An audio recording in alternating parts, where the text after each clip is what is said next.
we're able to start with a panel to artificial intelligence, authorship and human creativity in education, science and arts. And this is part of the ECT workshop day we host with the Schader Foundation today. And we're very proud and very happy that we can join in this event from European University of Technology. Professor Dominik Gager will explain something more about UT Plus, but I'm very happy that we may join in that. As a member of the University Council of Hochschule Darmstadt, I'm able to have some little insights in this project. But the effort to have a real European university and have in a few years, I hope so, a European university with several campuses in Romania and Ireland and Spain and Cyprus and Germany as well, in Finland, and I forgot 2 or 3, I think. It's amazing. It's really amazing, and not only to get this way to this goal, but to start with that. To start with that, not to divide our countries in science, but to put together what we may do in the European University of Technology, and of course, with focus on social sciences and with a focus on responsible research, because we won't leave the world only to the engineers. And so we are glad to have you here and to have you here for discussion on this very actual topic. The European Culture and Technology Laboratory, ECT Lab Plus, promotes transdisciplinarity and the integration of arts. And you see, I have new glasses since yesterday, and that's a real pity. It's horrible. I see nothing. Yeah. Gustav, you wrote me this text, and now I don't find anything. Okay, but it's a great event, and Dominik will tell you more. So I may improvise the rest of it. For us, it's important to get together some specific spheres. That's of course EOT Plus and the Hochschule Darmstadt, and we are proud that President of Hochschule Darmstadt, Steinebach, is here. Welcome to Schader Foundation once more. And we have several people coming here to have a discussion with us all. From some partners are new to us, and some partners we know since years and decades, like Fraunhofer Institute for Cybersecurity. So there are a few colleagues here in the house, and Martin Steinebach joined panels here in the last years. And we have the very exciting Philipp Schrögel here. He's not only a member, one founding member of the German Society of Transdisciplinarity and Participating Science, something like that. We are both members there, but he's been here several times because in the last year he dealt with not only the apocalypse, but with the post-apocalyptic topics. And I think so we have a panel that will be not only interesting from technical topics, but also from the humanities and from social sciences. What are we dealing with, and where are we going to with techniques and with thoughts of artificial intelligence? I have to thank very much for the cooperation for this whole day, and tomorrow we will continue with a seminary tomorrow, to Professor Dominik Gager and his colleagues, Patrick Degen and Larissa Ullmann. Thank you so much. Thank you, Gösta Gantner, for preparation of this workshop here in the house. Next time, please write it in a little bit more huge letters for me. Thank you so much. Thank you, Justus, for bringing us through this evening with the technique. And yeah, thank you for coming here. And I think we will hear and we will have the chance to discuss some, for us, very actual and very significant topics about artificial intelligence and all of us. Welcome to Schader Foundation.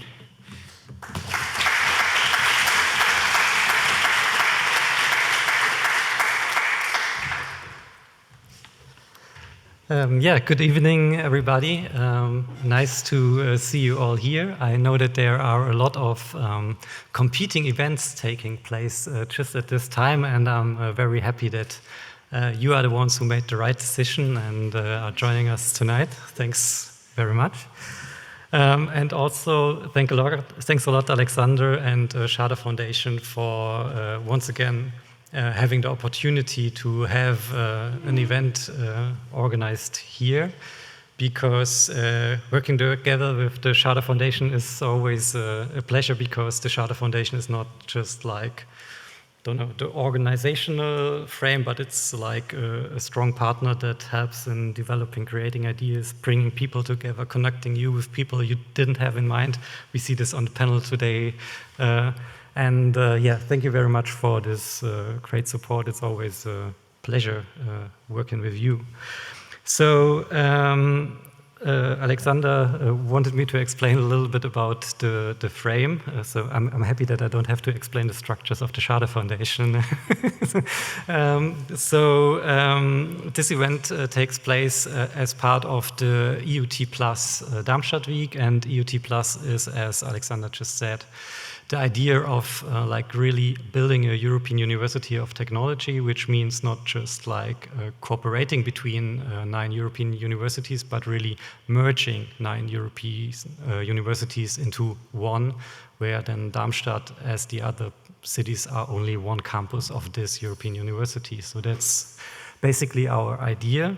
And part of this idea and project is the European Culture and Technology Lab, which follows the thought that a European University of Technology does not only have the purpose of developing technology as some sort of an instrumental rationality, but that technology is always embedded in societal circumstances and has to fulfill societal purposes and reflect also on societal structures. So therefore, the European Culture and Technology Lab is some sort of the reflecting instance that looks also from the perspective of humanities and social sciences to what research and teaching and transdisciplinary work at the European University of Technology does. So, and in this particular project, the EpisTEAM project that is hosting the conference as well as this panel discussion, we are looking into the way artificial intelligence impacts our ways of creating knowledge and perceiving reality. And that's what we're working on for a couple of years, starting last year and continuing for quite a while. And that's the thing we would like to discuss tonight. So, and if we look into the history of AI research, it's some sort of a cycle, always starting with a hype, then coming into an AI winter, coming to another hype, coming into another AI winter. So it's always hypes and disappointments. And I think it started maybe 1956 with the Dartmouth conference. And always there we had like very grand expectations where AI researchers told us that they will like substitute all other disciplines we have in science and society. And then it turned out that not exactly what the promise you could keep in the end. But on the other hand side, from this perspective, one tends to overlook what's really going on and the changes that are important and that reflection has to look at.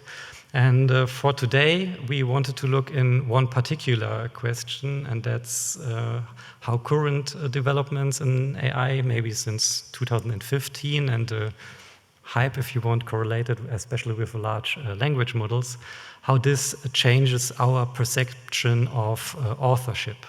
So how is authorship and creativity impacted by developments in artificial intelligence? And we wanted to discuss this in a rather broad scope, including the perspectives of education, the perspectives of research, and the perspective of arts. And therefore we invited some great speakers tonight, and I'd like to introduce them to you. So first we have Margret Mundorf sitting over there. She is a linguist, writing and communication trainer, and also a lecturer at several universities around Germany, Swiss, Austria, and Italy. And her expertise is especially in creative writing, scientific writing, and also artificial intelligence. Thanks for being here tonight, Margret. Then we have,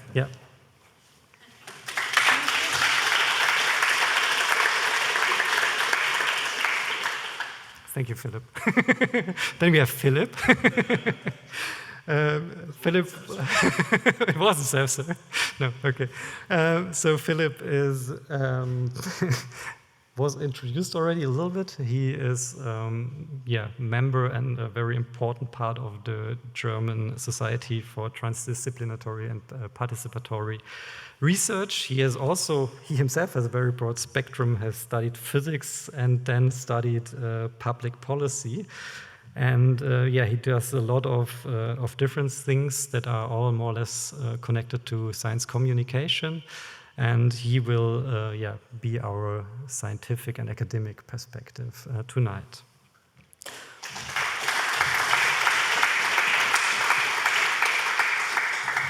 Then I'm very happy to have Allapopp. Allapopp will present the perspective from art. From the arts. Allapopp is an artist from Berlin, but as I was told, also quite familiar with this area, having studied at HFG Offenbach and also been around in Hesse for quite a while.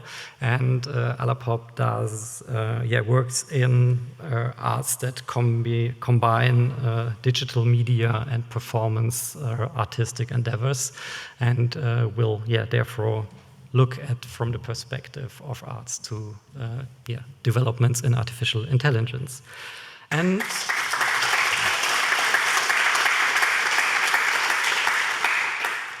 last but not least, we have our moderator, Martin Steinebach, who is a professor and head of the Media Security and IT Forensic Department at the Fraunhofer Institute for Secure Information Technology, or short SIT, and also part of the Athene Center, that's the National Research Center for Applied Cybersecurity in Germany. So that means we have a moderator who not only will moderate the discussion, but also provide some input and help us with his thoughts on the topic.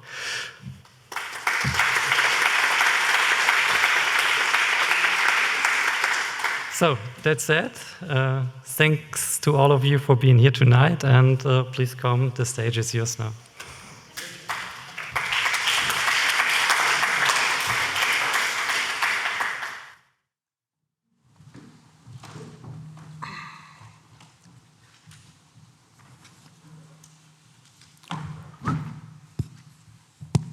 Okay, thank you very much. And we now start with the content part of this event. So we have roughly 1.5 hours. We will have a brief introduction of each of the participants, giving a short insight on his perspective. And then we will go in internal discussions here, and afterwards we will open to the public, so you also will have the chance to ask questions to anyone here on the stage. So when you listen to us, maybe make up some questions that you think are really pressing or really interesting from your perspective. Because now it's your chance to really ask questions about AI and creativity and so on. But I would say we go on with the program, and the first in line is Philipp, who will give his introduction. Okay, now this very specific challenge now, being the introductory speaker, because I chose a very specific perspective for my impulse. So first of all, I'm as I've been introduced, I'm not a specific researcher that focuses in AI, but rather an interested researcher that is using these tools. I'm using them partially in research projects, I'm reflecting on them. And of course, AI is also an important topic in science communication, so I'm also practically in contact with the topic talking about AI and the use of AI and the implications. And so I will also make some bridges and not only talk about AI in research, but also make a little bit of bridge to science communication. In general, I will focus a bit more on the aspect of scientific publishing, since the authorship is so prominent in there. Of course, this cannot be distinguished from scientific practice and research, and there will be some bridges, but it will be the main focus. And first of all, that's not first of all, actually no, it's second of all. Also a disclaimer from the science communication perspective, and I think it's important to at least state it at the very beginning, that I think that we are talking about AI on such a panel is the huge collective failure of science communication, because the framing of AI itself is very problematic. I guess it has been discussed a lot. It starts with the thing intelligence in there, but also that there's so many things in the term that are subsumed that are very different in reach. If you talk about large language models, machine learning in general, computer vision, generative AI, so they are actually very different. I think taking all these things together is quite problematic, but I've encountered it everywhere, so I give up and I also just use AI in there. But probably if we have a discussion, we can talk about the use cases a bit more specific. You know, not everything applies to all of these technologies and all of these approaches. And thirdly, there's a lot of criticism, and there's a lot of necessary, valuable, and very important criticism about AI in general, from illegally scraped learning data sets to the environmental issues, to the question of authors' right, to algorithmic discrimination, to the question of power in the huge technology companies. So a lot of these things, but a lot has been said about that already. So I deliberately chose the other side and trying to be a bit provocative, because I do think there are some things that are considered that are not as bad as other people say about AI for research and AI for publishing. I would like to put them out there for discussion. And again, maybe I was invited because sometimes I tend to say things that then later on are somewhat hurtful to my career. But again, they are good for a nice discussion. So probably that's some helpful thing. And full disclaimer, while singing a song about the praise of AI, I did not use AI for creating this thing. So this was, I think, a concession I was trying to make when preparing this. I prepared 5 arguments. First of all, going back to my criticism about the general use of the label AI. And when we see statements about the use of AI in research and the use of AI in publishing, there's something I would say there's kind of an AI panic, and the overly enthusiastic force to use AI labeling in publications. Declaring the use of AI in publications in any form, including AI translations, AI research tools, anything like that. And again, this comes back, there's a huge difference in things. And when you used translation tools or Grammarly style tools before they were called AI, that was not an issue at all. It didn't need to be declared, and everybody was fine for it. And now it's thrown into one pot together with generative AI, large language models that generate text, and so everything is now dangerous, and the threat of the AI overlords taking over scientific publishing, and you have to declare it, and it's falls that short of a sin. And so I think this is really this is an issue. We need to talk more differentiated about AI and saying some things. Do I really need to specify in an academic paper that I use DeepL for translation or for language editing? Is it that different if I ask another person? So I think there's really some, too much. Or let's talk about deep research tools to find things. So I should have to declare that, but not Google. There are also, there are biased results in there. There are selection algorithms that are intransparent. So why do the rules apply, or the suggested rules apply to one part and not to the other? For me, a lot of that seems like cultural pessimism. So there was a Nature study done among 5,000 researchers, I think it was a few months ago, and you see a huge generational gap in how people perceive the use of these tools and the need to declare the use of these tools. And with younger generations and also younger academic generations like PhD students, seeing it less problematic than the older ones, probably because the older ones, they just managed to go from a typewriter to a computer, and now again another technological revolution. So maybe there's an issue in there. The second part, maybe it's an appropriate tool for the appropriate challenge. Like science is not the same as it has been 100 years ago. It's not the same as it has been 10 years ago. The needs in contemporary research, it's that you have to deal with the exponentially growing body of knowledge, ever more complicated scenarios, interdisciplinary references in there. There are more scholars, more research you need to take into account when you write papers. And if you want to connect to other fields, like you need to relate to these kinds of content. You need to sort through this massive body of existing approaches. Like it's not the same. 100 years ago, there were 3 people doing the same as you, and you got together and you have your idea, you just write it down. So you need more tools to navigate these approaches, and this does not mean that this actually changes the way you yourself formulate your ideas, you work on your empirical data, but in actually having the first part, the introduction, sorting through the field, building the basis where you work on, like having these tools in there, I think are very important. And if you're working in a field that's so complex, you would probably need 10 pages of introduction, you only have 3, getting it down to there, having tools available to actually then come to the point where you add your creative, original, new research. I think this is a very important aspect. And a bit related to that, my third point, also modern, contemporary science, it's a lot more bureaucratic than it was ago. All the amounts of text you have to fill out for grant proposals, abstracts, interim reports, and then statements all the time. Like having tools available to fulfill these bureaucratic duties that actually do not relate to the original creative part of your writing, like what you actually want to say, but all the stuff around you have to manage. Like I see no harm in using AI tools and actually simplifying that part in there. So on the other hand, like it's a bit of a problem. We've seen these things and it has been discussed, like people use AI tools to put out grant proposals or short abstracts, and then again, other side, these are all scientists who do it on their own, while the publishing houses or others, they reap the benefits. Other scientists have to grade that, and so they also do that on their own time, so they are also increasingly using tools. So basically AI is writing texts for other AIs that grades them, that then leads to probably grant proposals or abstract exceptions. This is an issue I see in there, but again, like the overall argument would still hold. How far ahead am I with my time? Well, you have 3 minutes. Yeah, that's fine. The fourth point, a lot of the things when we're talking about AI, and all the problems and its downfall of civilization and oh my God, it's not research anymore.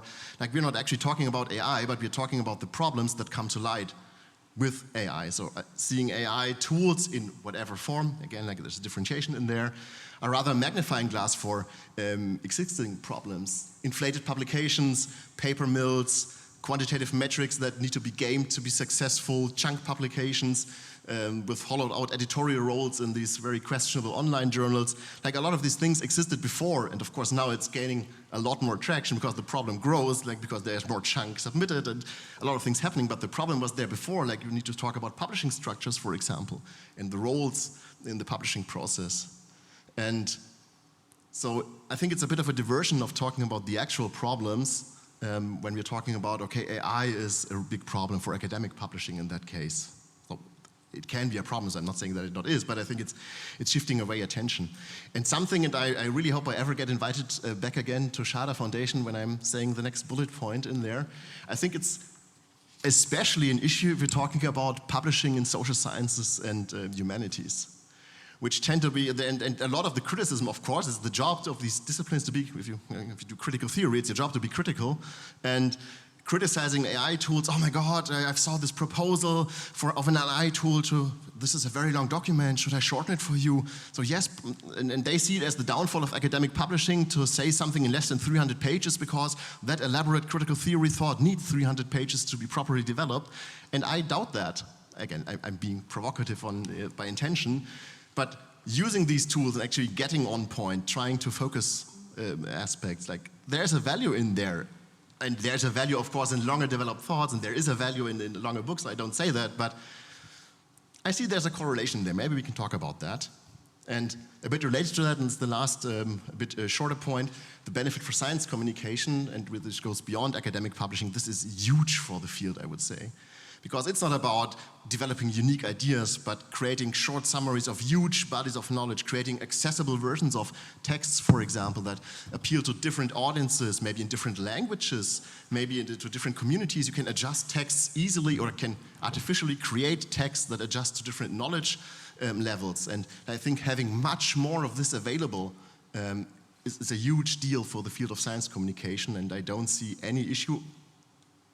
Of course, with all of these remarks I made, I'm not saying just blindly generate some texts or use some issues and put it out there, but of course you are an author, you are responsible for your output when you manage that, so of course you have to look through that and make sure that it actually is solid, but using these tools I don't see harm. Thank you so much.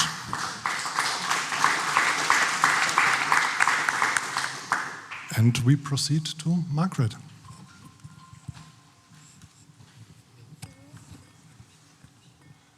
Don't need to just try. Okay, it works? Yes. Okay, very good. So I brought 3 points I will talk about text, about writing, and about the author. When we talk here in this round, and also what I will focus when I talk about AI, I mean large language models or generative AI. Like, I think most of you already tried tools like ChatGPT, Google Gemini, Microsoft Copilot, Claude, Llama, etc. So generative AI can produce texts with humans by prompting, by giving an input, and you can produce content. So texts in the history, we are in our society, we have a very written-based culture in the society and the education system, in the science system, but also in your job. Imagine there are no reports or no medical information or little messages in the interactional way. All is, works with written texts. When we go back in the history, I start not at the beginning, but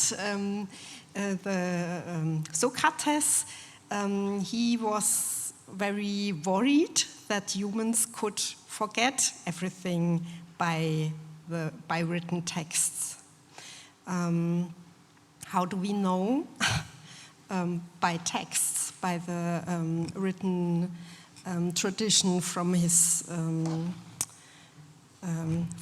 from Platon, and then we could go on.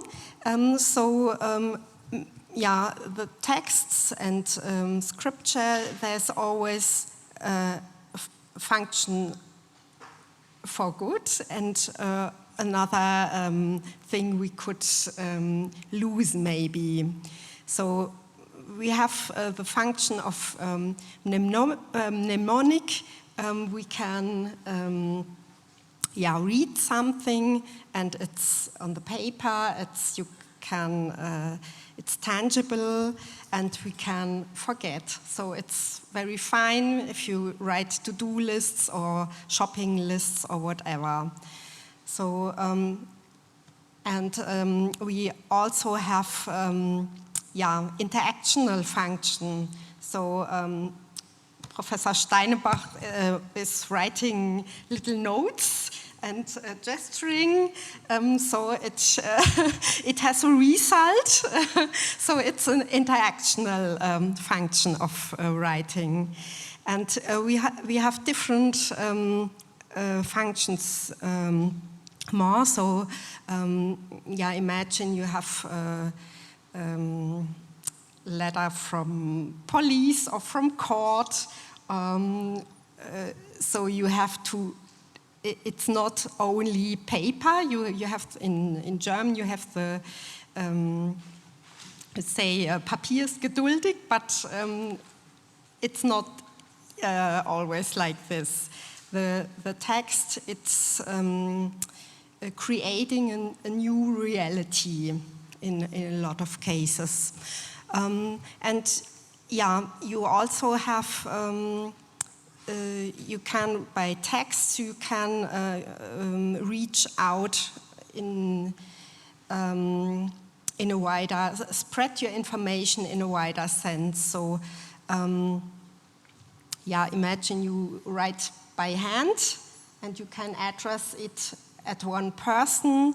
When we had the a book press, the Gutenberg Buchdruck, so we could reach much more people. So and so there are a lot of functions from the written texts, and now we have AI and it's writing texts, yeah, itself. You only have to give a little input, and you get a lot of content. But it's not only text. We realize, and maybe you used, you already tried it, that with generative AI, with large language models, you have yeah, the possibility to change with one, yeah, with one interaction. You can change text in image, video, code without coding.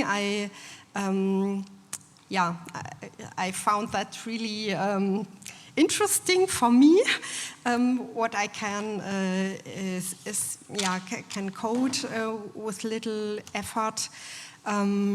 Yeah, and also at the other direction. Yeah, it's very there's a high degree of fluidity in from text to other forms of content and perception.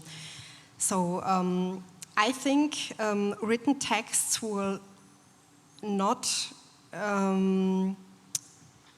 have this crucial role anymore, but that yeah, we have more and more. We have with different tools.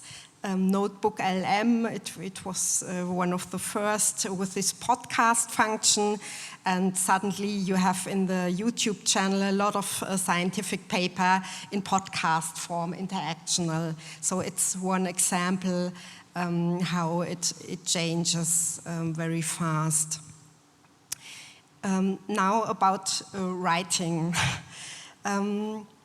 When I yeah, I had I have a training as a writing trainer and counselor, and it was quite new after my my studies to realize it's the product from scientific texts is not that important as a process, or at least it's more important than I was aware before, because our education system is, yeah, unfortunately very based on the products. Yeah, it changed.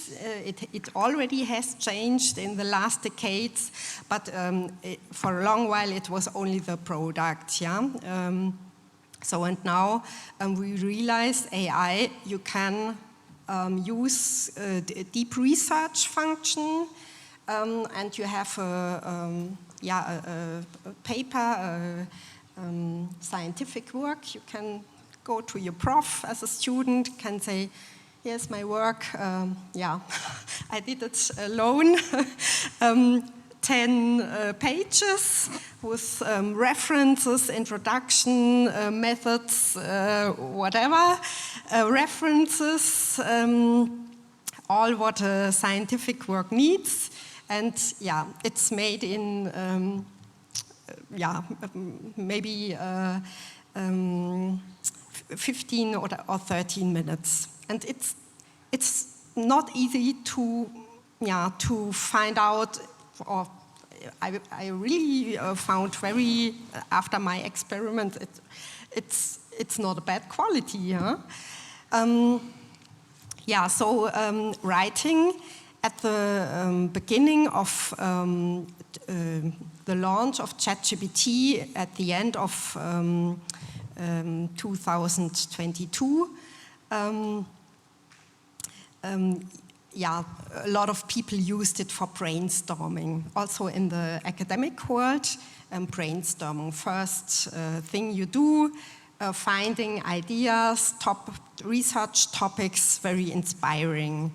And then people use it also for editing, for translating, to find easier language, to make better, to improve your English style, for instance.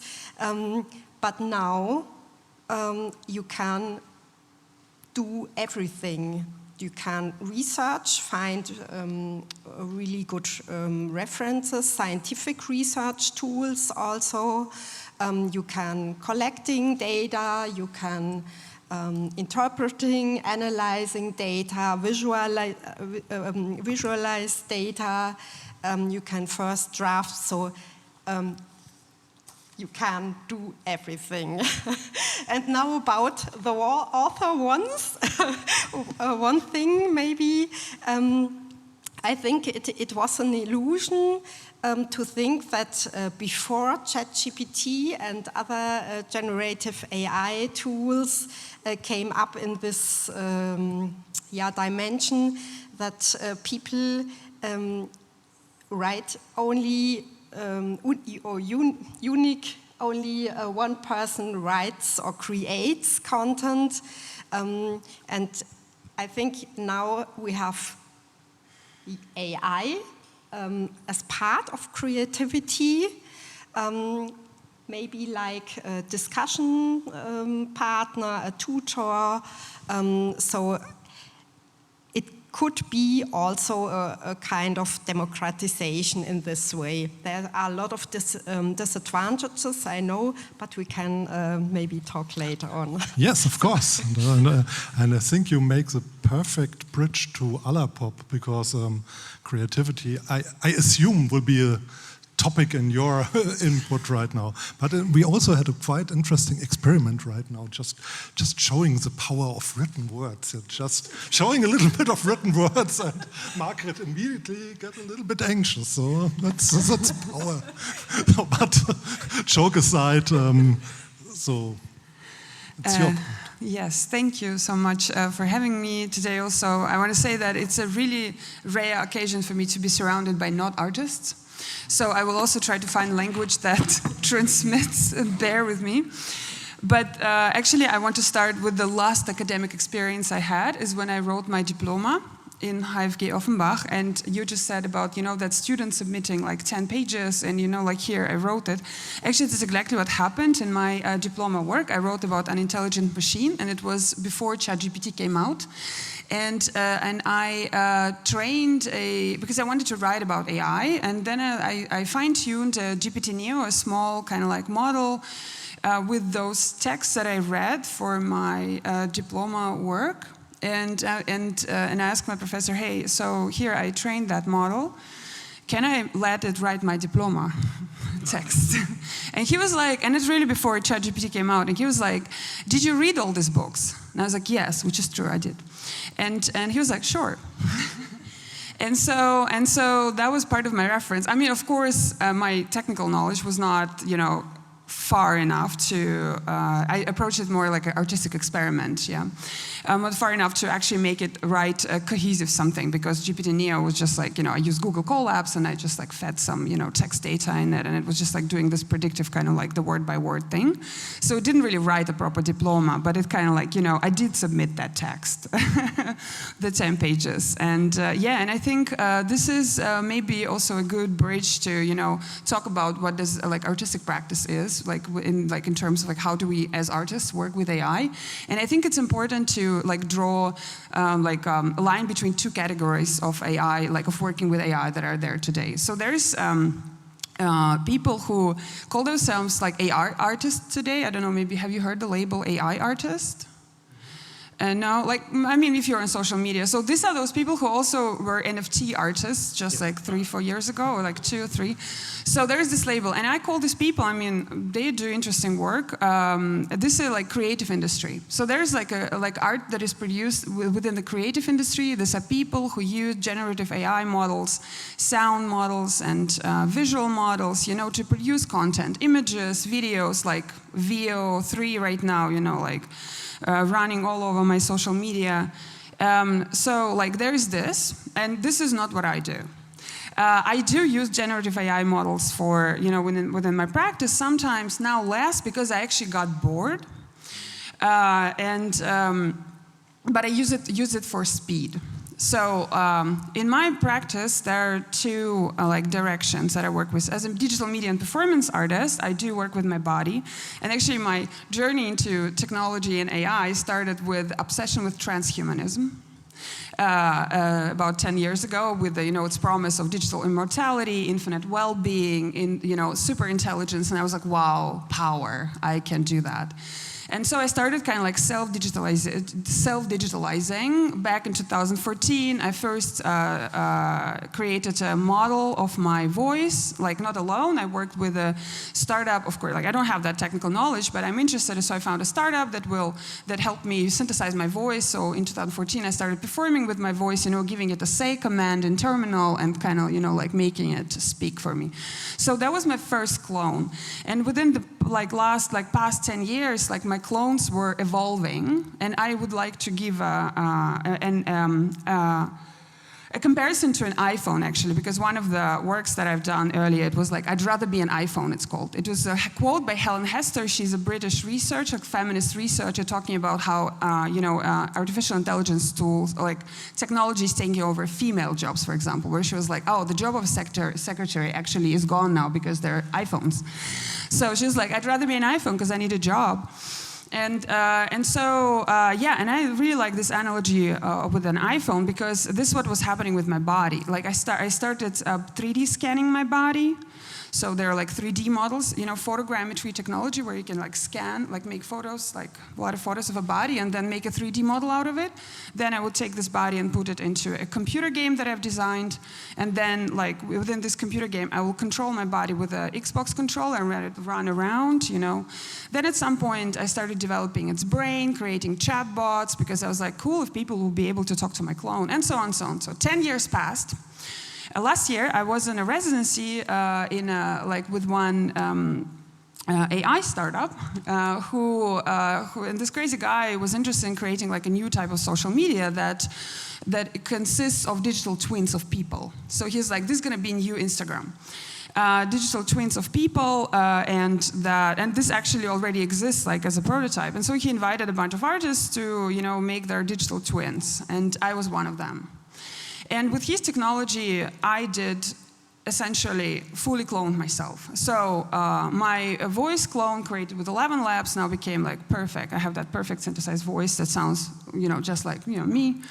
Then there is my face, an animated like a copy of me that speaks, that smiles, that is like fully has like all these emotions, and it has my brain. So it's a Claude model that is that I have fine-tuned with my kind of like knowledge on specific topics. It doesn't matter right now what exactly, but this is essentially like my copy, and it is available per link. So in like right now, because it's in beta. But the joke behind it is that I don't own it. So, like we're talking about authorship and ownership. I created a character who is my own. I created my own digital twin, but I do not own this twin.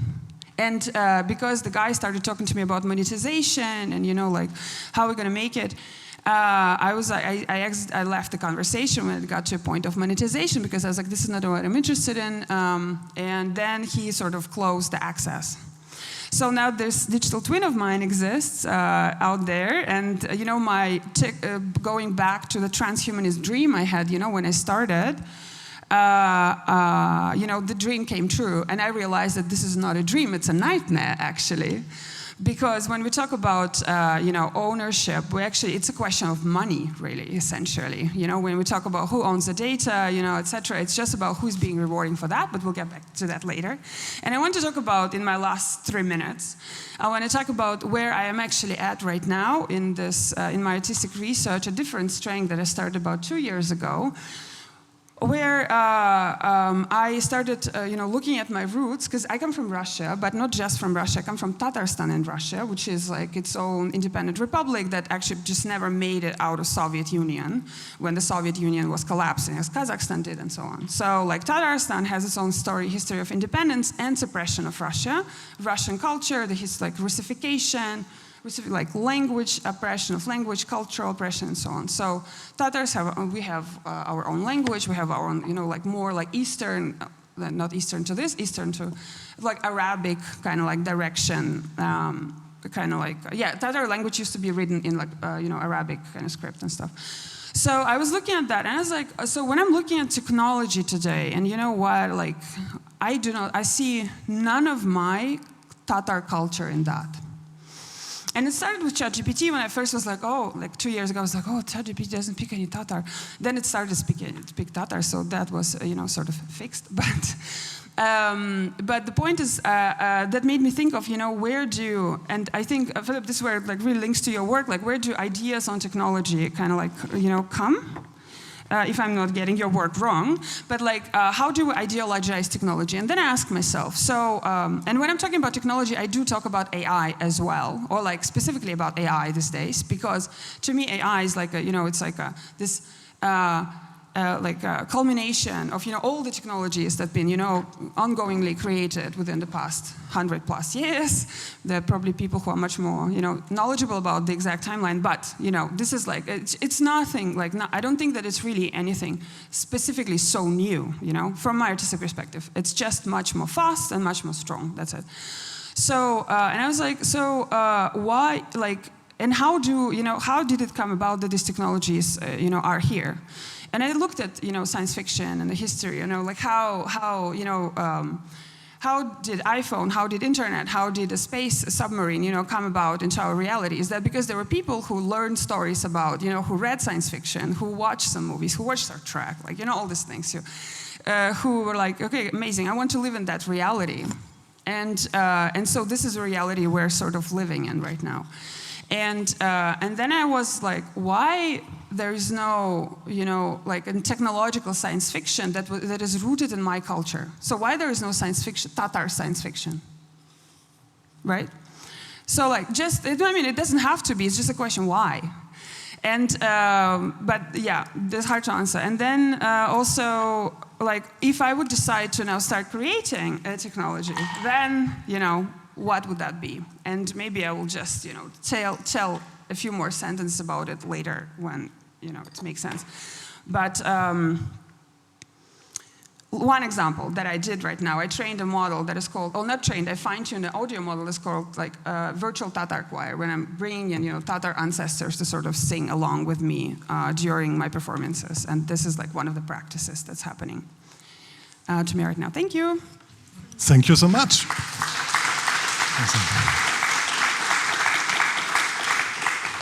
So, we got a little bit of input. Thank you. I don't need this anymore, so I could offer any one of you just a short one memorabilia from this meeting now.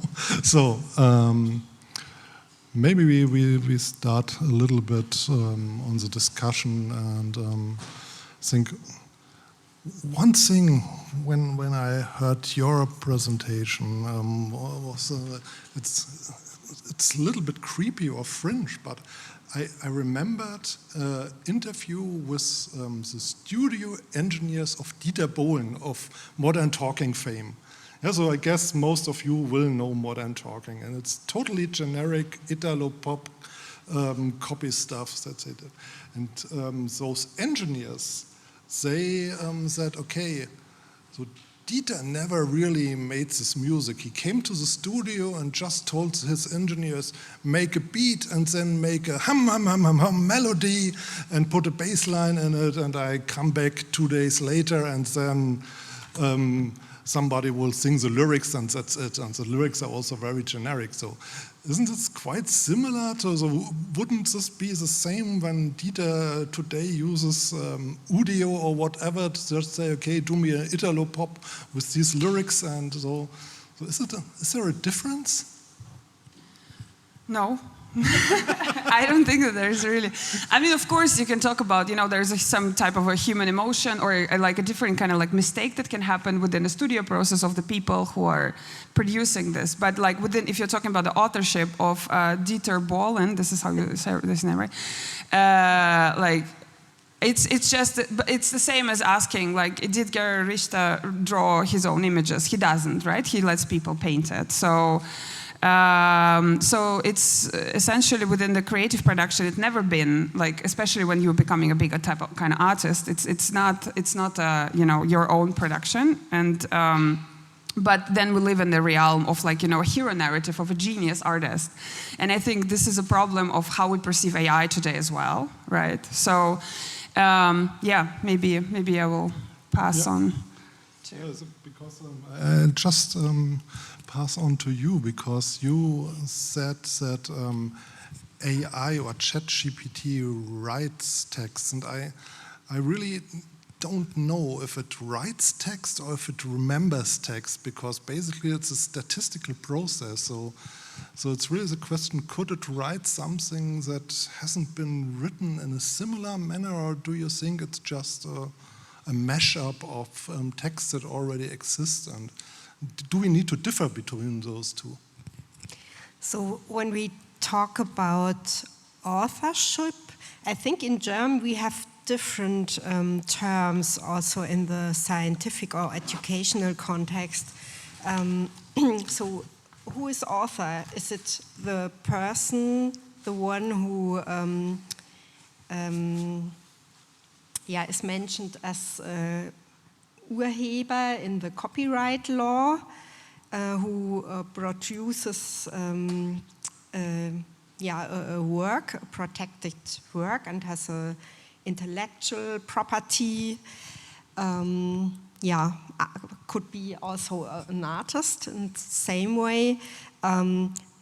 But in scientific contexts, we also have the academic integrity, and it's maybe one step more, because it's not enough to avoid plagiarism.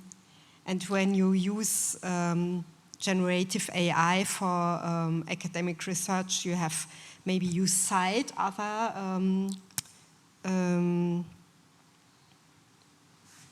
authors, and you have to reference it. And it's one part of academic writing that you know this rule. So you are completely right when generative AI is writing text. I say writing, yeah.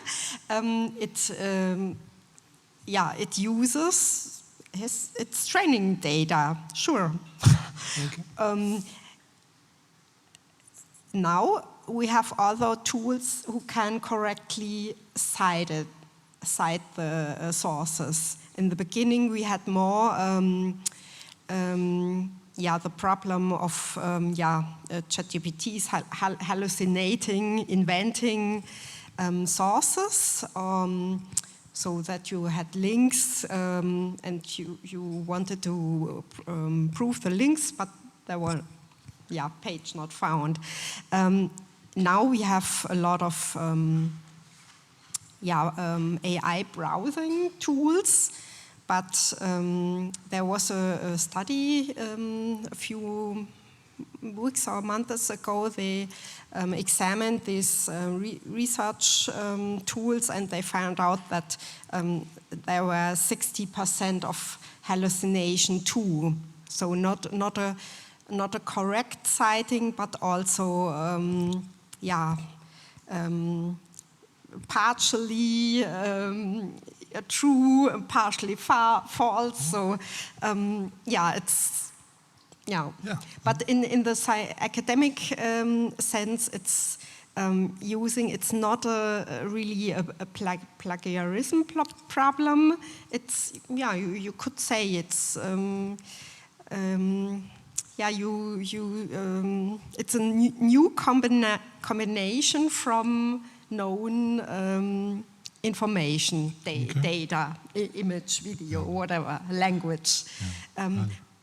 Maybe I can proceed to Philipp, and then but we do as it's the question what an artist or a scientific or academic person is doing. You read scientific paper, you combine them, you think about it, you have a new your own research based on what is already done or known, or what is already state of the art, and then you your own thing is you put something on top. Yeah, yes, that's totally my world. That's my day job. but I just want to take into account another aspect, because interestingly, when we had this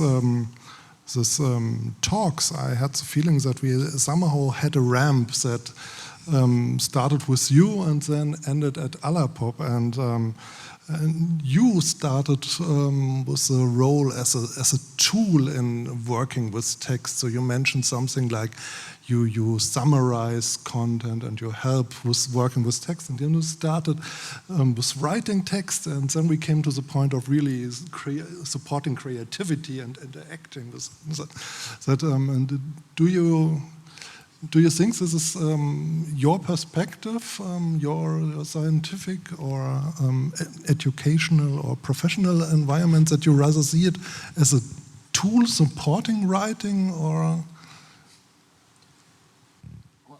The short answer is yes, because obviously it is a tool. Yeah, right? Yeah, sure. But then again, and now, I don't want to be that guy, but I think it always leads back to these very general questions. What is a tool?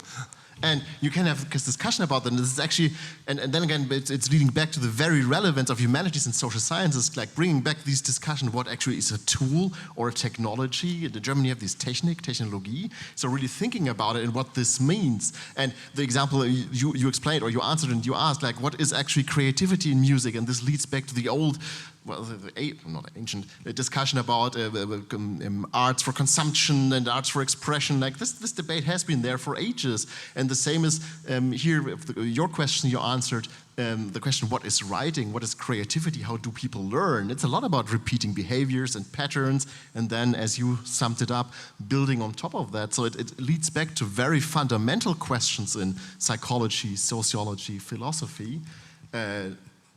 That's probably not the answer you were aiming for. Yes, it's a tool. The question is, what is a tool? Yeah, that's totally fine. Yeah, you're free to comment. I think it's not as evident that it's a tool, and there are a lot of opinions that it's more than a tool. I think it depends how you use it, because for me it implicates that I know what to do with it, that I have a clear motivation and a kind of leadership to use how, and not, for instance, for writing, if I have no idea what is important for academic writing or for professional writing. It's for me. It changes a lot. It's then I think you don't have the capacity to to decide or to realize if there are wrong things in it, hallucinations or whatever. So I think it's. But that's exactly the way of a tool. Like you can't hand a chainsaw to a baby.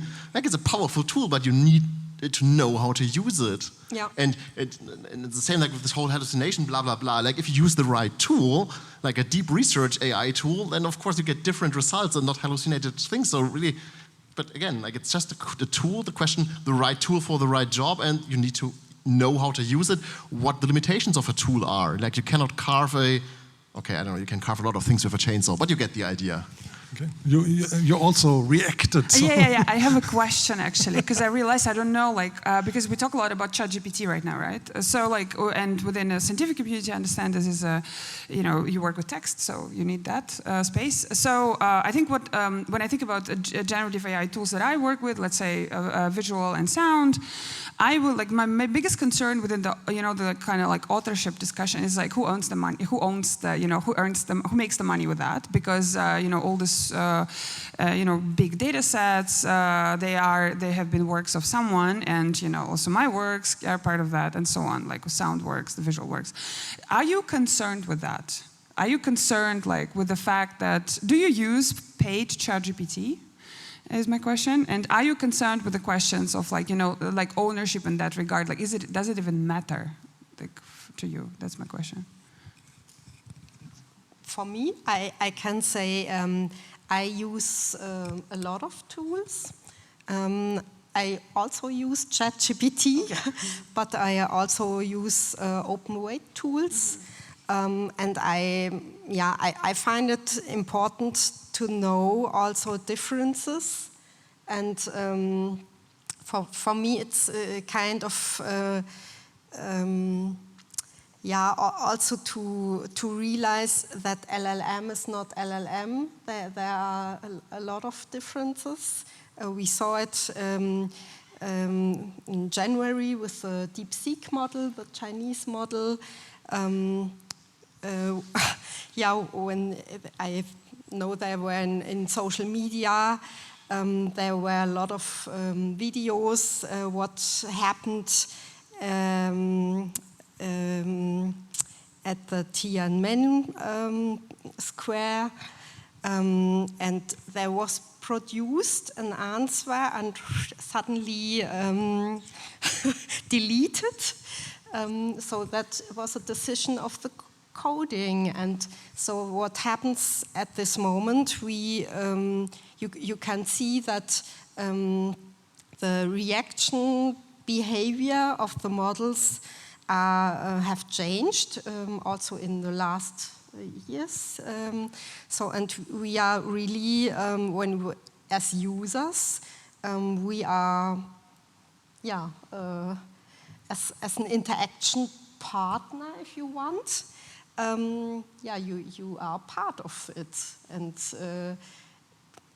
so that for me, it's the point why I want to use different models. And in the education system, there's a big question in school and also at universities that you don't. A lot of students use ChatGPT with their own account, but you also have access to educational accounts, so that you don't give your IP address and private. Thank you, but maybe Philipp, do you have an answer? I'll try to keep it very short, but there's two aspects, and I think maybe and then you can decide, or you can decide if we go more into depth with one of them. Like the first of all, and I think I went over it in my initial statement. A lot of the question about ownership is when actually the material is used for training these AI, and this is a big and legitimate complaint from artists. Like basically my work is being used, I'm constantly being underfunded. Now they are training these models with that. And so this is a big issue. Like actually you're basically building your work on the unpaid work of other artists if you're doing arts with it. And so this is a big part. And for science, it's, or when you're talking about research, it's a bit different. While the ethical dilemma remains the same, for science, I would say like the authorship is much more important than the ownership, because most of the scientists are project funded, so they're paid, they work for free, they're not paid for their publications.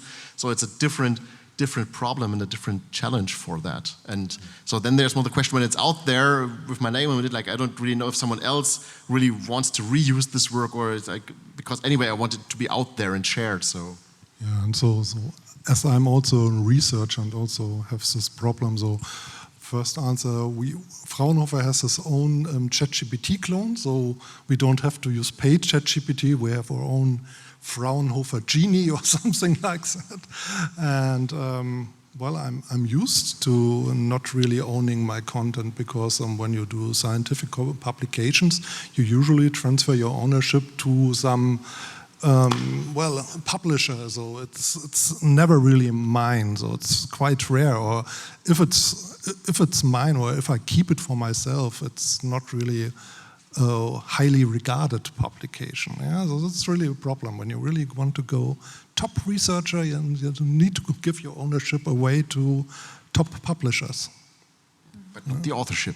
Yeah, not the authorship, but I think Allapopp mentioned how you somehow can monitor or keep the ownership on this. And this is something I need to give away when I want to do a scientific publication.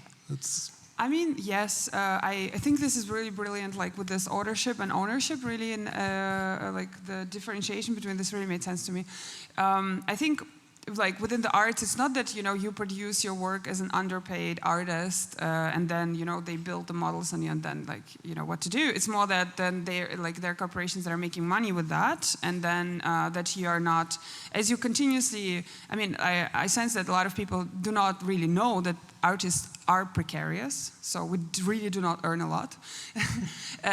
Just to make sure that we're all on the same page. So, like when big corporations start, making money off you in some way you're not even sure, and then other people can just pay them to, produce work and then take over sort of your position in that, or like take a sort of job away from you. This is where, of course, the ownership makes, like is really important because the monetization. But, so when I look at the clock, we are 20 minutes to 8, and we have promised to allow questions from the audience. So I'm quite sure that if you don't have any questions, we are happy to discuss until 8 or 9 or 10, and we'll have brilliant ideas. But still, maybe you are interested in asking questions. Criticism is also fine. Yeah. So microphone is coming. I'm really curious on your opinion. Hello. Yeah, that's good. On your opinion on initiatives, I don't know if you know Nightshade or Glaze, that poison AI purposely to, generate that sense of this is my content, don't use it. If you use it, it's dangerous for the AI, generates hallucinations. I would like to know your opinion on those initiatives. But just to make sure, because technology has basically two phases. So there's one where you poison the content, so it's malicious in training, and then the other is that it poisons your content, so AI functions cannot be applied on it. So do you want to address both, or are you just addressing the training part? No, it's kind of the poison part of like really infecting. Yeah, so it's in the training stage. In the training stage, not protecting your content from being modified by AI tools. Okay, that's totally fine, because these are two different things. So, opinions? Well, I'm not an artist, and again, I think the dilemma is like I want my work to be out there, and I'm a huge proponent of open access and even CC0 licenses. Like people should use the stuff I'm doing. Like as long as I get my publication that's aligned with my name, like okay, I did it first and I published it first, I'm happy, and then other people can do with that whatever they want. So like for me personally, there's nothing, but I can totally understand where it comes from, especially when you're. Of course, it comes down to your personal stance and your morality and ethical stance on the whole data. And again, there's a lot of valid criticism of these companies that are profiting off of people who make no profit at all. So it just probably doesn't really apply to my personal situation in that case. But just to mention, because when you take this research open access perspective, usually researchers are quite happy when they're at least cited. So it's not like you want money for that and control, but citation scores. This is basically the one thing that you really need, and that could also be different when it's in an AI tool and nobody knows it's from you. Yeah, but that's not a valid citation. I need citations in other academic papers that are relevant for me. So if it's mentioned in some blog, like I get an altmetric score no one cares about, really, unfortunately. Yeah, so but this would mean that other researchers don't use the tools to generate stuff. So of course, the public, yes, but if there's some evil predatory researcher using your ideas to write his paper and you are not cited, they can do it without AI. Yeah, sure, but still. Okay, if you don't want to play along, it's fine. I'm sorry. Okay, so, yeah, please. I love it. Because this is a part of like, I think like actionism, like, you know, as art form, but like that exists, you know, sort of pure actionism that exists in a digital space. But it also makes me think of, you know, other ways of flooding, you know, the data sets and sort of like, you know, destroying the data sets. There are people who are creating, I don't know, they're like, there are planktons, and then there's like one artist she'll work on, you know, creating like millions of versions of different type looking planktons, and then, you know, flooding them and like just sharing them on the internet. So like via data scraping, there will be some weird idea of, you know, what plankton looks like gonna happen, right? So I think,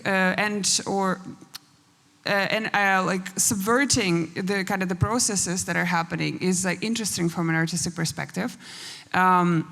As you know, right now we know that there are like cannibalistic aspects of of like models that are sort of start being in their own feedback loop of the information. And I mean, again, right now I find it very interesting because what VAO3 right now does completely, recreating reality and just, and somebody makes money off this. I think this is right at dead end, really.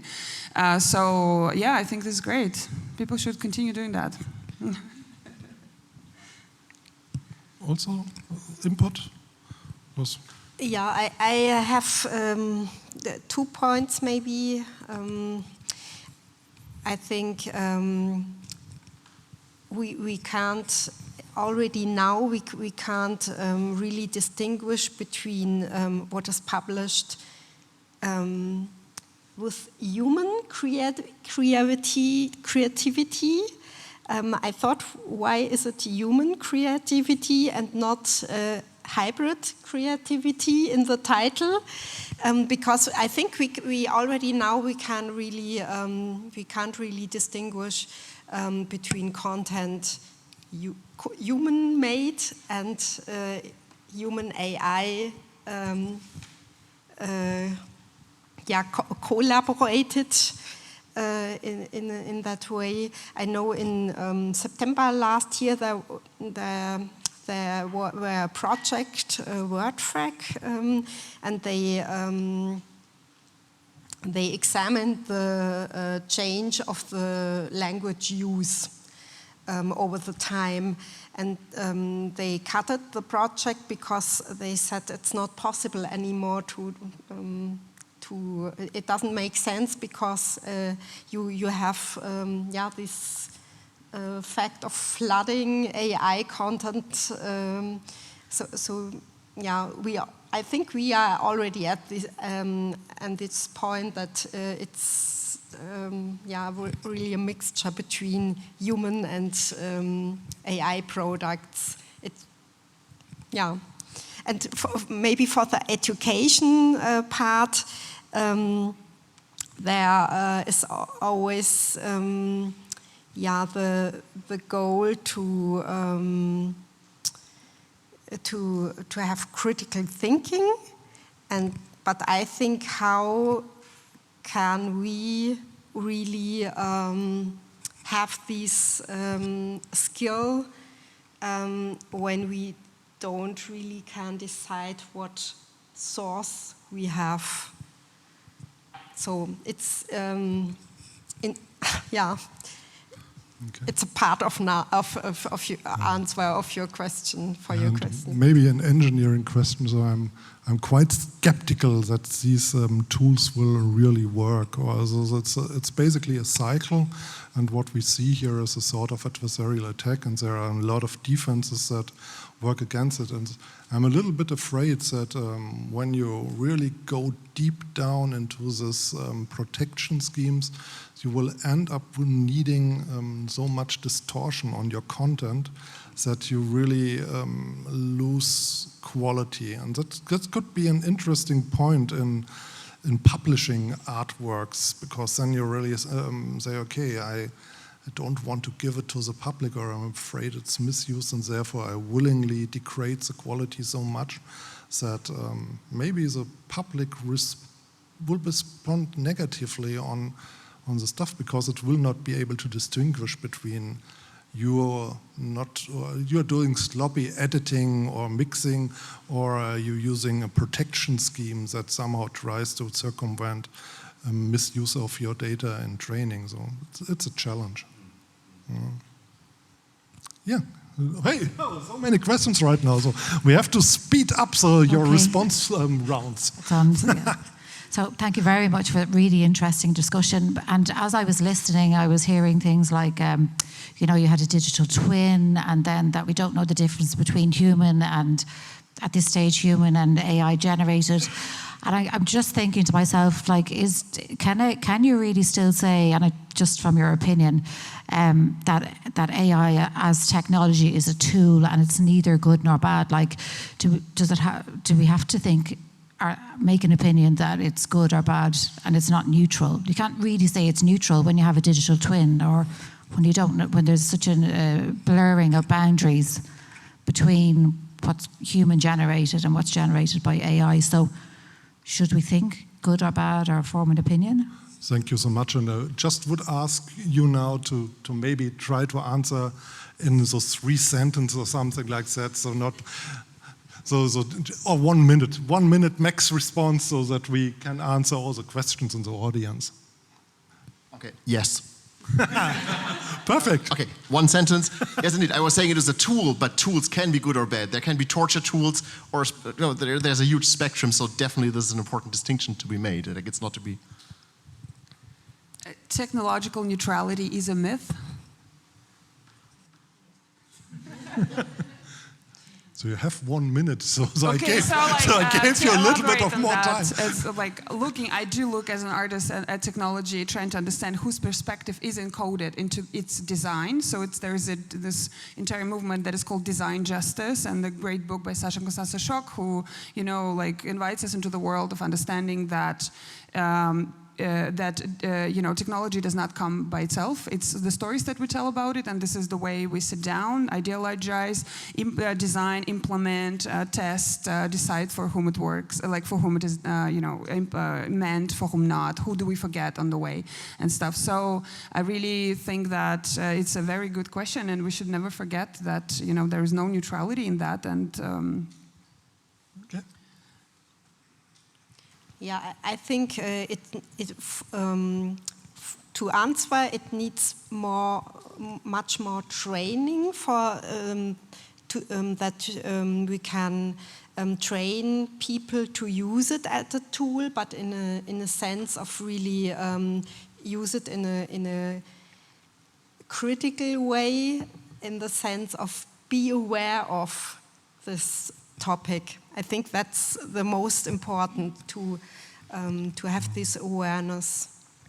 But when it really comes to deciding if it's good or bad, I think you always need context. So technology is rarely just good or bad. And there are really some drastic examples of synthetic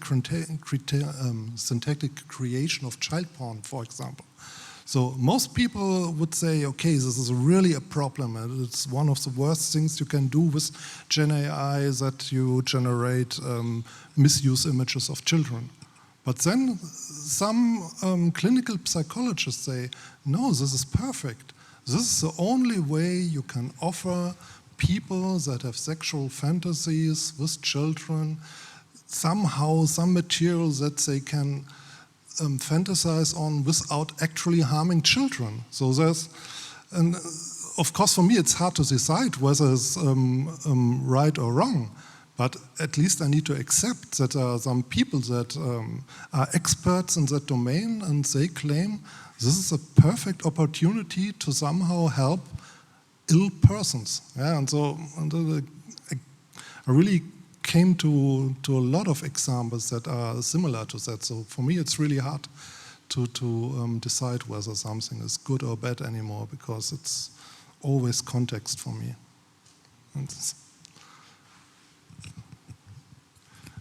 Sure, you decide. You are in the audience and you have the best overview who raised his hand how quickly, but we still have time for all answers, I guess. Thank you. Thank you. Very interesting. I mean, I have a more theoretical question which concerns a notion of creativity, and a notion which we did not mention right now. It's a notion of novelty. And I'm wondering whether you think, well, AI changes the condition of the possibility of creativity and then of novelty, or whether AI in itself can produce a novelty. There are some computer scientists like Kitano and others, they believe that AI in the future would have the capacity to win the Nobel Prize. Is this a myth? Or how would you think? I mean, how is AI producing novelty in arts, art-like? And what could it mean in science? Or do you think it's just prediction, stochastic merging, and so on? So there is no novelty. It's just the Laplacian demon in a new wave. Yeah, that's interesting. So now I'll see how our speakers here will be able to answer this in 2 to 3 sentences. Yeah, but maybe we start with Allapopp, because I think you are close to this artistic question.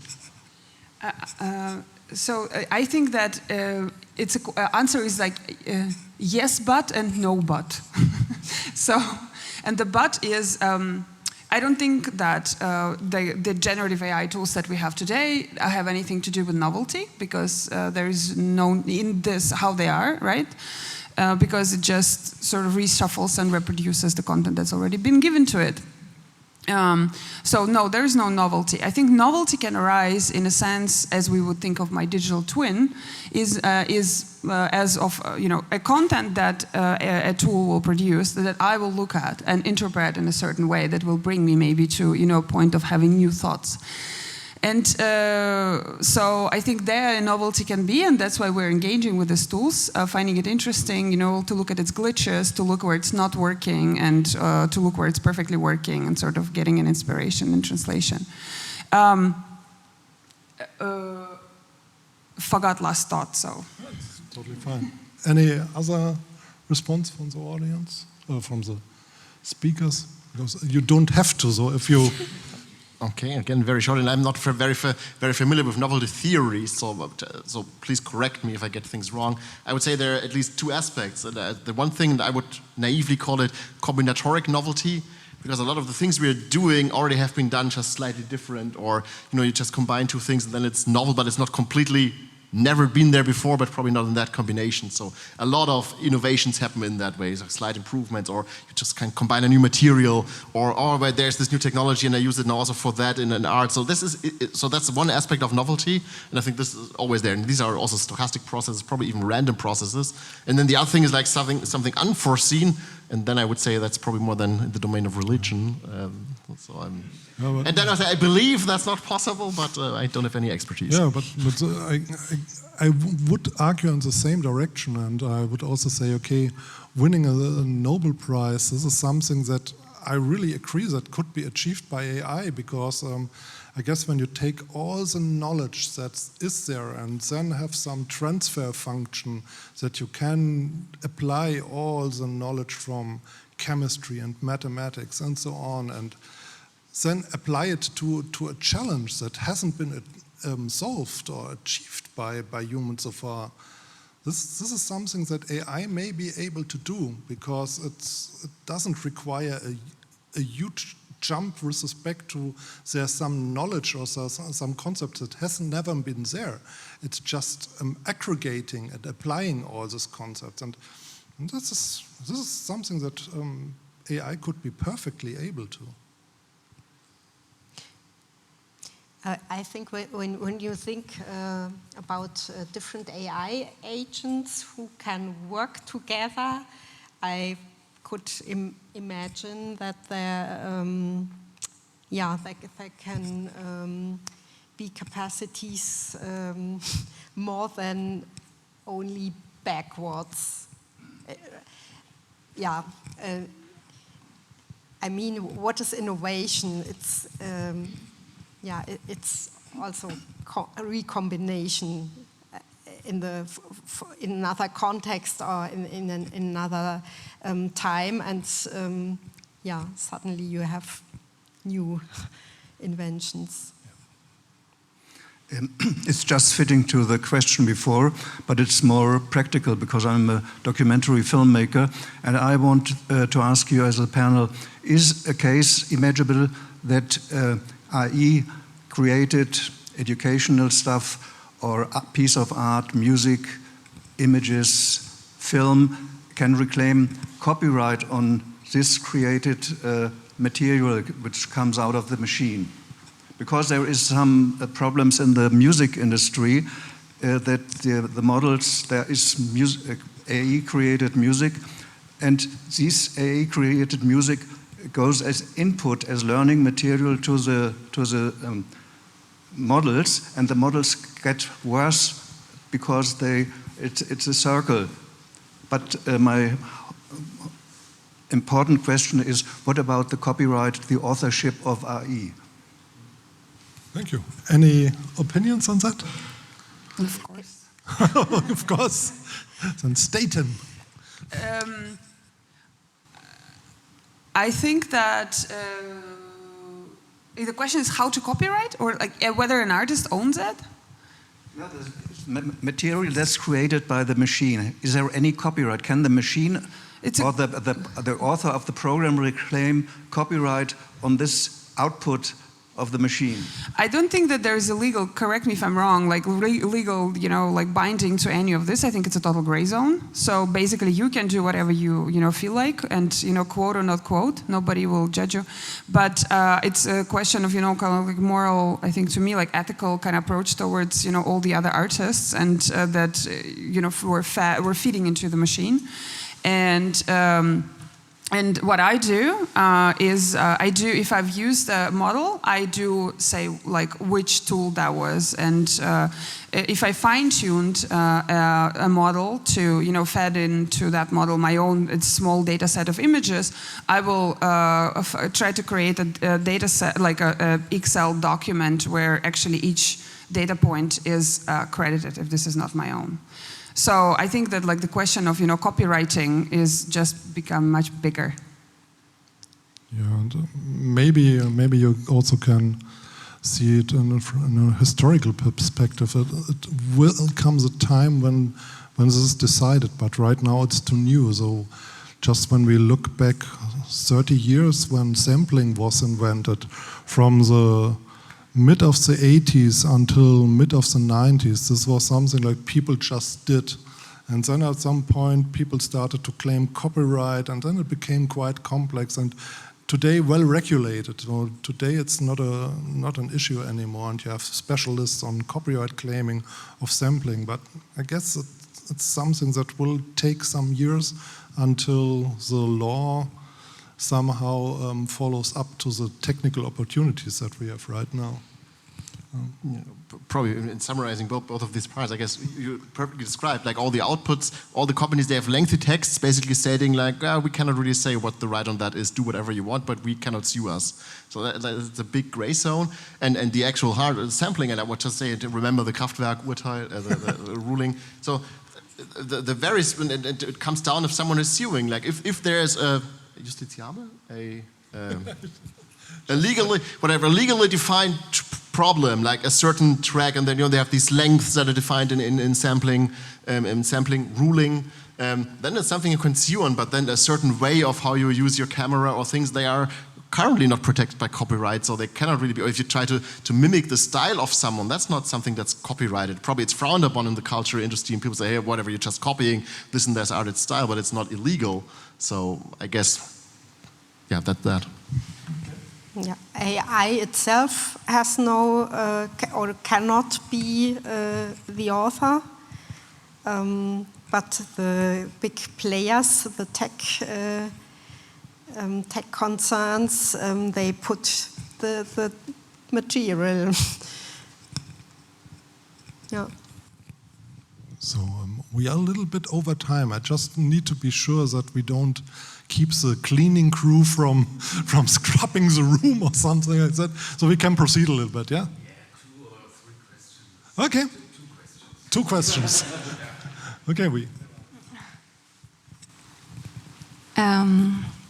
Thanks for listening to you at the opportunity. I have a question that is more in another direction, and I don't know if it's possible, but would we, and I don't know if the wording is right, but would we recognize strong AI from weak? Like I say it in German, würden wir die starke KI erkennen? I don't know if the wording is right. Okay, interesting question. So okay, that's for me. So from an engineering point, well, I think we already failed in recognizing AI with the tools that we have right now. So for a long time, we said that as soon as you cannot distinguish an AI from a human writing person in another room, then you have this perfect AI. And now today, most people will not be able to distinguish it. So there are a lot of experience that it's impossible.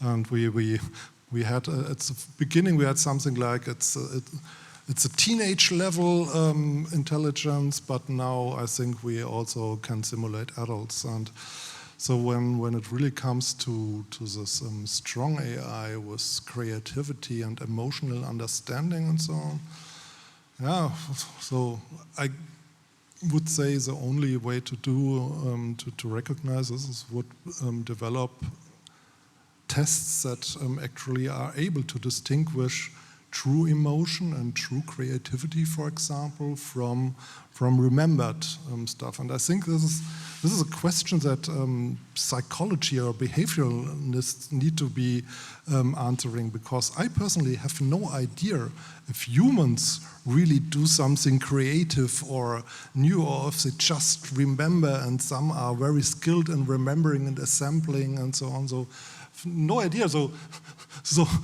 don't feel hurt. But when you create art, I can't tell if it's just you cleverly assembling all things together, or if it's really something that only could come from your creative mind. And it's the same with my humble exercises in music and so. No idea if I could make the music I did when I never listened to Kraftwerk, for example. No idea. have a very short analogy. It's also devising who is able to recognize what. And there's the story about this national park in the United States. They had to devise some very clever mechanism to keep bears from actually stealing trash at the resting areas. And they explained why it was so difficult to do it, because there's a considerable overlap between the most intelligent bears and the most stupid human beings. And so I guess that's also probably true for developing AI systems. Yeah, sure. So, last question. Yes. Yeah, sorry. It's not really a question, but it's so more of a comment because there's 3 points. One of them is that when the internet arrived, we say exactly the same thing. When we put out there our work, the labels and many other like publishing and gallery were like, you're gonna get your work ripped off.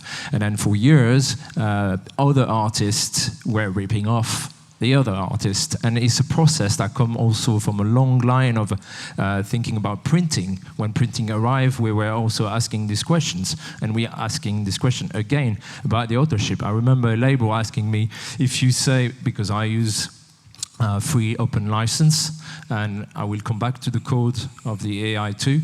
And so at this label in 2003, I wanted to put like a GPL for music. And he say, if you do this, people are gonna pirate your music. And I say, at that time, I say, but they're gonna pirate anyway. So if I say, please share, pirate, and try to cite the author, then that would be great, and use the same license. But it's the same question here that has been asked, is who is taking the work and how, and then also most of the LLM you're talking, because there's all the AI models based on neural networks and so on that are not very used by many of the people. It's mostly coded in Python, and Python is a free software code-based script. So anyone here could make their own servers with all of those. There's like ChatGPT, you could make your own, you could make your llama, it's Python, you could invent anything from it because it's free and libre. So those tools, everyone could make them, so you could develop that. So I think as a wrong angle, and I think we should bring the free software and the open license and the open data into the questions and then see from another perspective, especially for art and educations and all that, and science. I'm not even talking about that because you're sharing, you talk about that. So this is just what I want to input for. Thanks. Okay. Any comments on that? One comment on the question. If we really had a strong AI, it would hide itself and it would pretend to be weak, very weak. Why? Why would it do that? Because it's too boring to be the most clever one on the planet. Okay, that's okay. It's when it has access to all the news channels and so on, it's quite understandable. Okay, but any comment on the last impulse? About the open data. I think it's interesting because what does it mean actually open data? Like, and it's impossible, hard to answer. So please answer it clearly to me, maybe after. But I want to give an example of a recent data that I was trying to work with, and it was really didn't work so well. Why? So I was contacted by Humboldt University or Humboldt Forum in Berlin, who are like, we have some. We know you're training a virtual Tatar choir model, and we have some. Recordings of the Tatar singers from the First World War period. That I was like, great, maybe I could use that to further train my model, fine-tune my model. And so when the actual encounter happened, I've learned that this data was recorded in prisons by Tatar prisoners, First World War soldiers who were forced to sing and speak in their native language, and was recorded by German soldiers or Prussian soldiers at the time, like under this research of the lower culture kind of like thing. And this was not just the case of Tatar. There were also apparently Russia also was sending Korean people to the First World War. I don't know why. But it's like so. Humboldt Forum has like a big data collection that was obtained within colonial kind of like the expansion of colonialism and so on. So like ethically very unclear what to do. And actually like the people who I talked to in Humboldt Forum, they were like, we are really happy to give this data to everyone, but we don't know how because it is immoral. It was taken in immoral conditions, so we cannot, ask the people because they're dead. We cannot ask their relatives because it's impossible, like almost impossible to find them, and so on. So, like, I think like open data generally, like I like the utopian ideas on that, but like maybe you could explain what does it mean, like open data. First, I would say free software and open license, and then I go to open data because it's a new concept so if once you say that, you have to explain open data through the spectrum because you're right, big data could be manipulated. I'm saying big data versus open data. It's not the same. Big data could manipulate by government, by sort of like dictatorship, and so you could collect. And that was happening with anthropology. That was happening also during a colonial process to write what people were saying and say, now you're going to stop to speak the language and you're going to speak our language. That's the problem with, for example, Corsican and French and all this histories about this. So I understand what you say, but the concept of open data is slightly different. It's come really today about, for example, and scientists could talk about it because it's about giving like, when you collect informations, is giving back to the people, the citizens, to be able to use for their own everyday life. So it's not, what you're pointing is very specific to big data that are controlled by a state versus people controlling their own data. So, and you have to read it under the spectrum. I'm not a specialist of open data or big data, but I'm an artist too, and so I'm just interested by these notions of opening the authorships and thinking maybe that all the productions from humanity and beyond humanity, also beyond Anthropocene, could serve everyone. But we should not be surprised that we're going to have machine take over because God is dead, is Nietzsche, and he's come from here, isn't it? So we want to be God, and we're going to create God. So why are we surprised? Maybe just a short comment from a technical perspective, of course, and that needs to be clear.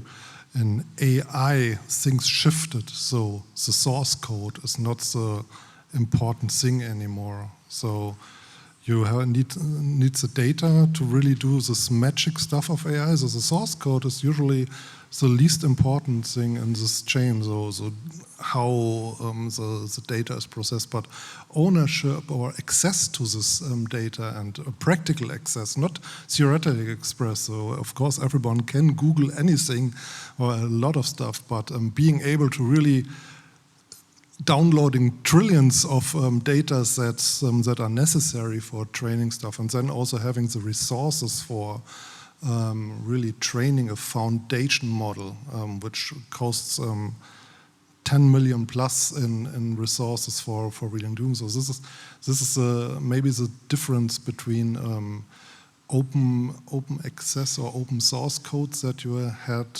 before AI, because there you really could run the code with the same effect on any computer at home. But now the code is only a part of the equation, and this may make a difference.